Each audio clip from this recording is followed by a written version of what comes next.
Samedi 2 juin, nous avons eu le plaisir d'accueillir le Salon Russe à la Datcha. Le Salon Russe qui nous a présenté une soirée littéraire et musicale sur le thème de Pouchkine, puisque c'est l'anniversaire de Pouchkine le 6 juin. Le Salon Russe avec Marina Vivian-Orlov du théâtre Alexandrinsky, Elena Orlov et Larissa Orlov. Ce ne sont pas que les liens parentaux qui nous ont réunis, puisqu'on vient de la grande famille d'Orlov. C'est surtout l'amour à la culture russe, la poésie, la musique, tout ce qu'on a gardé quand on a vécu en Russie. Donc on voulait partager notre passion au public français,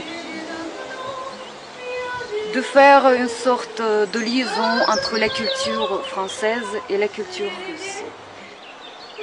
Une idée qu'on portait il y a longtemps dans notre cœur, c'est de faire une composition sur notre grand poète russe du 19e siècle, Alexandre Pouchkine. On peut très bien, mademoiselle, vous prendre pour une maquerelle ou pour une vieille guenon, mais pour une grâce, oh mon Dieu, non.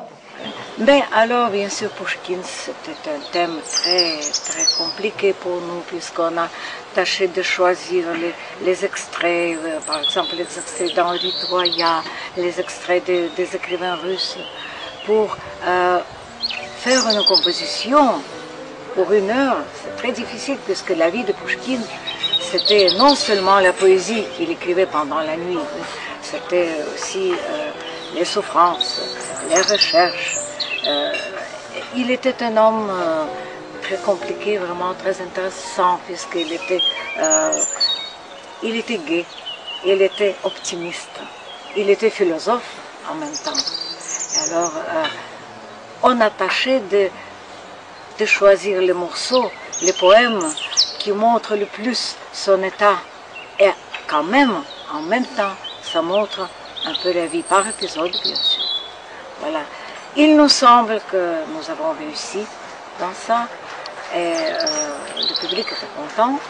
Et alors, moi je pense qu'on va montrer ça le plus souvent possible pour s'approcher le public français et la culture russe, pour vraiment tenir cette liaison. Et puis la grande ville de Saint-Pétersbourg que je représente ici. Alors, vraiment, c'était pour Pouchkine, c'était l'endroit qu'il aimait et en même temps il le détestait et en même temps il écrivait les meilleures choses sur Saint-Pétersbourg.